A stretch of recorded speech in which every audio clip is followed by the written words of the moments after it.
បាទសួស្តីឃើញប្រអប់នេះហើយបងប្អូនអាចស្គាល់ហើយគឺជាប្រអប់អ្វីបាទគឺជាប្រអប់ឈុតស្នប់ដែលមាននឹងសម្ភារៈសម្រាប់ប៉ះកង់ណាបាទមួយឈុតរបស់វាបាទអញ្ចឹងបន្តិចទៀតខ្ញុំនឹងធ្វើការ unboxing ជូនបងប្អូនបាទ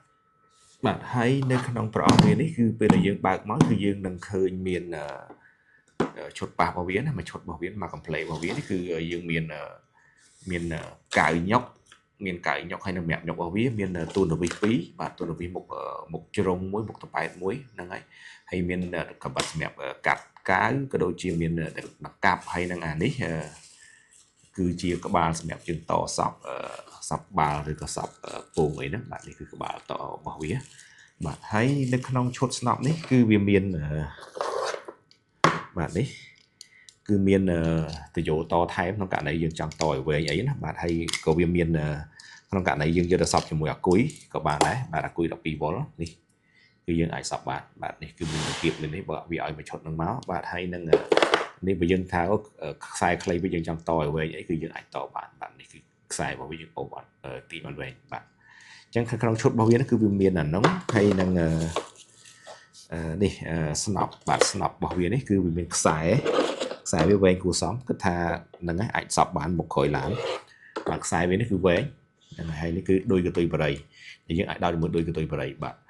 ស្នប់នេះជាប្រភេទកុងទ័រ digital ដែលយើងអាចកំណត់គីឡូឲ្យវាឈប់បាននៅពេលដែលយើងចង់ឲ្យវាឈប់ហើយយើងមិនថាយើងមិនចាំបិទវាទេបើយើងដល់គីឡូវាគឺវាឈប់តែម្ដងបាទហើយនេះគឺខ្សែស្នប់របស់វាគឺក្បាលរបស់វាគឺបែបនេះបាទអញ្ចឹងខ្ញុំនឹងសាកដោតភ្លើងនេះឲ្យបងប្អូនមើលនេះគឺជាដូចបំលែងភ្លើងទេខ្ញុំដោតដោយសារខ្ញុំអត់ប្រើជាមួយនឹងកតុយបរិយឡានហ្មងទេដោយសារយើងថតក្នុងផ្ទះណាអញ្ចឹងយើងប្រើដូចបំលែងភ្លើងយើងដោតវាទៅបាទពេលដែលបងប្អូនដោតភ្លើងហើយគឺវានឹងលោតភ្លើងក្នុងអេក្រង់របស់វានេះអញ្ចឹងក្នុងករណីបងប្អូនចង់សេរីគីឡូអីគឺបងប្អូនចុចលឿននឹងមកបាទអញ្ចឹងអានេះរបស់ខ្ញុំនេះគឺខ្ញុំសេរី 3.05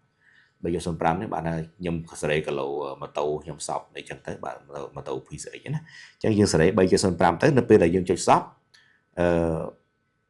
វានឹងលោតឈប់ខ្លួនវាបាទឥឡូវនេះគឺយើងអាចសាកបាននេះ